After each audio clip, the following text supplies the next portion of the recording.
Hello everyone, my name is Yashinjit Singh, and for this informative speech, I'm going to be covering the song Prom/King by Saba Pivot. Let's begin. Some things to know about him is that his full name is Taj Malik Chandler. He's 30 years old this year. He's a rapper and a music producer, and he's based out of Chicago, Illinois, and currently has 3 albums. This comes from his second album. Some meaningful lyrics that I picked out from this song is it reminds me of the night we had insomnia, never needed a pile of drugs, everybody was college bound or dollar amounts. This song is basically him reflecting on the good old days, and is actually the first line in the song foreshadowing the state that he's going to be in for the rest of the album and the song. Moving on to the second line, or second meaningful lyric, which is Hey Malik, have you or Squeak talked to my son today? He just got on the train. F it, wherever you're at, my end, we'll come and look for you. This actually the context is that this is a call from Saba's friend or cousin Walter, his mother, calling Saba and asking whether he knows where her son is. And this is actually the ending of the song, so it ends on a bit of a cliffhanger, and basically it's setting up you to go and break the fourth wall and sort of learn more about his story with Walter through interviews and other songs.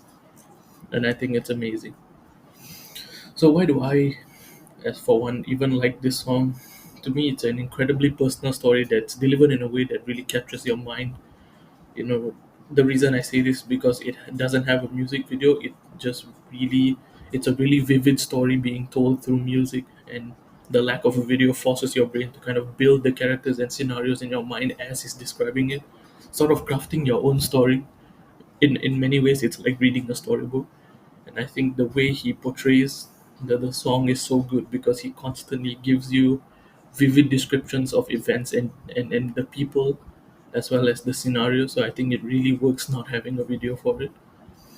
And personally, to me, this is perfection in music form when it comes to storytelling. I've never heard a song that's gripped me as much as this song has, in the way that it tells its story. It's so in your face, and it doesn't really pull its punches because it's him pulling from a personal experience, and I think it does that to perfection. No song I've heard has ever done that to me, that's why I believe it will never be taught. Thank you very much. So this is the song Link, which we'll be listening to it soon. Thank you very much. This remind me of before we had insomnia. Sleeping peacefully, never needed a pile of drugs. Everybody was college bound. No dollar amounts, and God we trust. Senior year, my prime ain't had no party bus. My cousin hit me on Facebook like, what shorty you taking?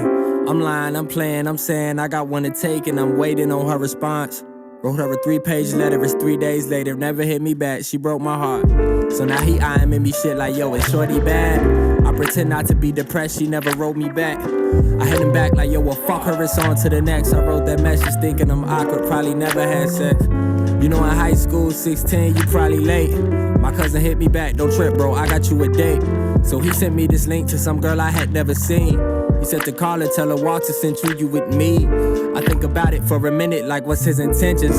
I mean, we never really got along or used to kick it. In fact, if I remember vividly, he picked on me. He used to beat me up and take my sneakers every family visit. I'm skeptical to let her know I'm Walter's little cousin. What if this shit all a joke? Then again, what if it wasn't? Would I really risk the chance of me potentially fucking on some stranger daughter? Cause I barely know if I could trust him. Probably not. I finally called her, tell her Walter sent me, my name Taj. She asked me what's the color scheme that we gon' wear to prom. I'm acting like I'm not excited, trying to play it off. So what's the car we taking? Worst come worse, her mom could take us. I call Walter, thank him. He said don't trip and just wear black. He said she cool and they go back if any problems hit him back. I never had to, but now we in tune. He Facebook messaged me like sorry not to be a nuisance, but he like $30 short on all his prime suit shit. I'm like I got you cuz that's the least that I could do. He tell me send him to Addie and he'll slide after school. I'm like okay bet, never knew where he stayed at. He walked down the street, hella surprised. This where y'all place at? Uncle Carl, Auntie Deborah, my cousin Rena. And I'm surprised too, my family knew, kept this a secret. Me and cuz stayed down the street, living different lives. Every day he on the bus, me I get a ride. I gave him 30 on the porch, he never went inside. He tell me thank you, then he walked back home with a smile. He tryna hide it, but I see his dimple. I'm thinking, damn, that transaction was simple. I'm talking shit, I know he hoop. I'm like, hey, where the rim, bro? He like, tomorrow, if you free, you probably weak as shit, though. I know my brother not, so all three of us went to the park and ran some niggas off the court. I'm hella passive, I was passing, I ain't have to score. The next day, the prom, I couldn't sleep, I stayed up. My granddad gave me a condom, then walked away, didn't say none. She hopped out of a car and said that her name was Jada. My heart's racing, I'm focused, I'm trying to keep it player. Gave her the croissant, a corsage, or whatever the fuck my mom handed me and said, now put it on a hand, Malik. Family ties, my grandfather taught me how to tie for tie, cause my dad lived in NY. That's probably why I was shy, so self-conscious. Took pictures on the porch and then we headed for the prom and Walter went on prom the same day, but to a different place. So he texted me like, cuz, this the spot, let's meet up later. And bring Jada through. Prom flashed, I kept it cool. We show up to the function where she brought a change of clothes. I'm looking around like, damn, I don't know nobody.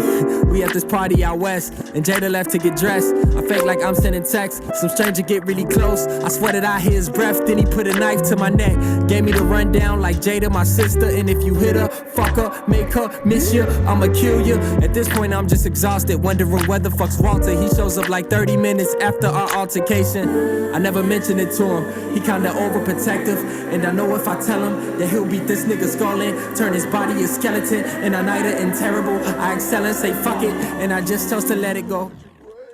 So you used to getting everything your way. This is not gonna happen this time. You gotta fuck with you, boy. Well, I went to St. Louis, had a full ride for his hooping. Him and his coach got into it, now he back home doing music. Ay, I was at Columbia, a damn near straight A student. I had one beat in a hip-hop class, I thought that shit was stupid. He transferred to Robert Morris, oh, it's lit, we down the street. My class let out at 2:40 and his class let out at 3. Mama asked me where the hell I been at, where the hell I be. I'm with Walter, mom say, I keep walking in here late. I might fall off in your bed. I get girls now, I get laid. I get caught up, I blame Walter, I'm a product of my age. He talked to Ed girl downtown Chicago, wingman. I cannot fly though, he was in Cal, White Impala, he was that nigga in the party. Awfully popular for someone that they barely mention. Plus we from the part of the city that they barely mention. Just logged into Twitter and somehow we was barely mentioned. We signed our name on an open mic list and then they skipped us. And then they skipped us again like a week later. Like obviously this fucking host can't read the paper. Hella intimidating, the big guy didn't have to flex. So walked to the host and said, this the name you calling next. Bullied our way to the stage and then overstayed our welcome. An apple never get too far from the tree that it fell from. Just like my father trying to do music and hope I make it. Walter joined me for the journey, said the city waiting. Pivot.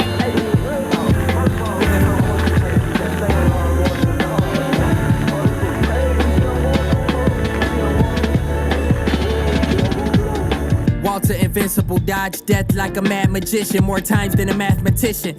I'm in LA working on bucket list project. I get a call and get a fishy feeling. Normally raw joke on the phone, this time he over serious. My heart dropping, I'm like, yo, what is it?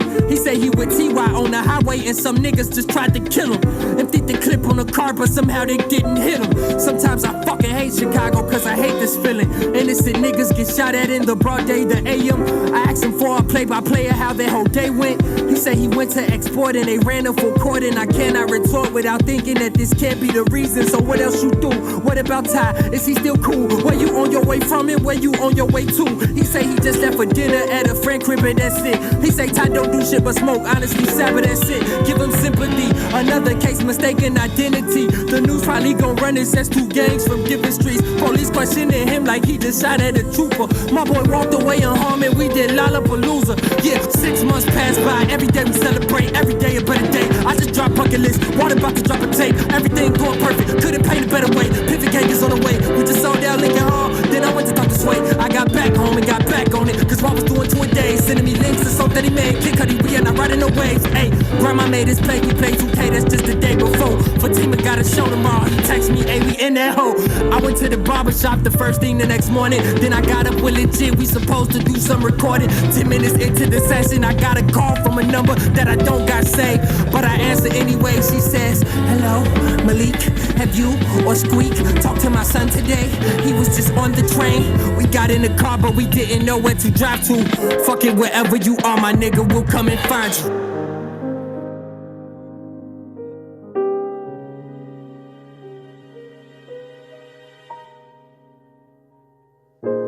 Just another day in the ghetto. Oh, the streets bring sorrow. Can't get up to date with the schedule. I just hope I make it to tomorrow.